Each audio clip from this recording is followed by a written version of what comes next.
इस देश के लोगों को मैं आगाह और सावधान करना चाहता हूं। आज जो ये भारतीय जनता पार्टी पाप और गुनाह करने जा रही है, ये सिलसिला रुकेगा नहीं।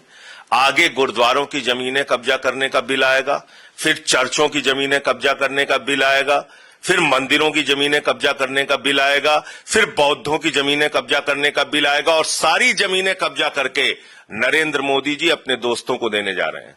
जब इन्होंने अयोध्या की जमीन नहीं छोड़ी, अयोध्या में बीजेपी के लोगों ने दलाली खाई, रक्षा विभाग की जमीन अपने दोस्त को उठा के जब मोदी जी ने दे दी, तो आप कल्पना कीजिए आज वक्फ की जमीन कब्जा करके अपने दोस्तों को देने जा रहे हैं। यही काम ये आगे तमाम धार्मिक स्थलों के साथ करेंगे। ये देश बाबा साहब के संविधान से चलेगा। बाबा साहब का संविधान कहता है हर धर्म के मानने वाले लोगों को अपनी धार्मिक संपत्तियों का प्रबंधन करने का अधिकार खुद से है।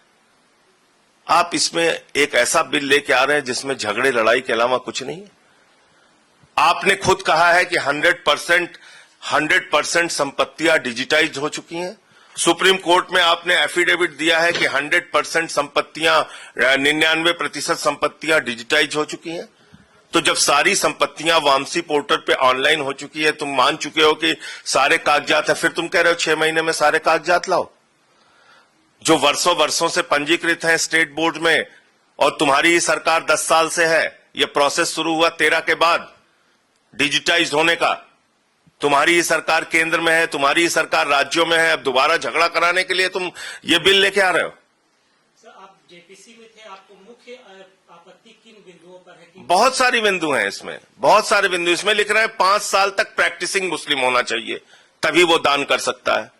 यानी धार्मिक रीति रिवाज का पालन करने वाला, 5 साल तक पालन करने वाला वही मुसलमान जो है वो दान कर सकता है। कल को हिंदुओं के लिए आप यही लगा